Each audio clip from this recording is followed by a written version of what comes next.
When you look at China's middle class, once celebrated as the fastest growing consumer force in economic history, the structural reality today tells a dramatically different story.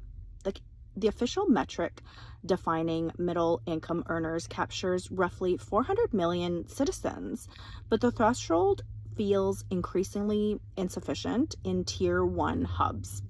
While annual household incomes between 100K to 500K yuan qualified families comfortably in 2015, surging living costs have severely eroded that purchasing power.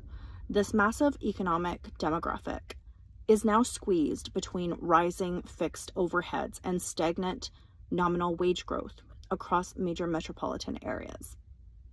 The rapid wealth accumulation that defined the past 3 decades has encountered a severe wall, causing the financial baseline of roughly 400 million urban households to feel increasingly precarious.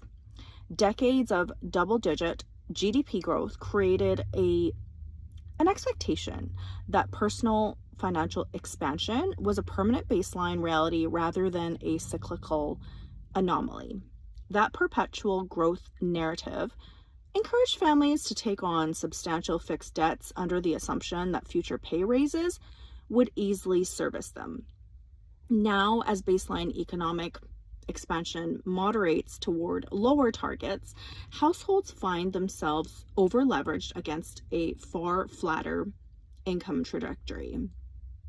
For decades, the implicit social contract relied on continuous upward mobility, but today's urban professionals find themselves fighting simply to preserve what they already have.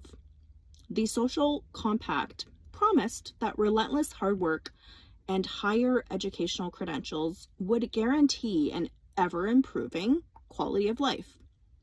Today, white-collar employees are finding that high effort merely maintains current employment status without delivering significant financial advancement. This operational shift from offense to defense has fundamentally altered how urban families plan long-term investments, career moves, and family milestones. At the absolute center of this middle-class squeeze sits the real estate crisis. Residential housing was viewed as a generation for its infallible and government-backed asset class that could only appreciate in value.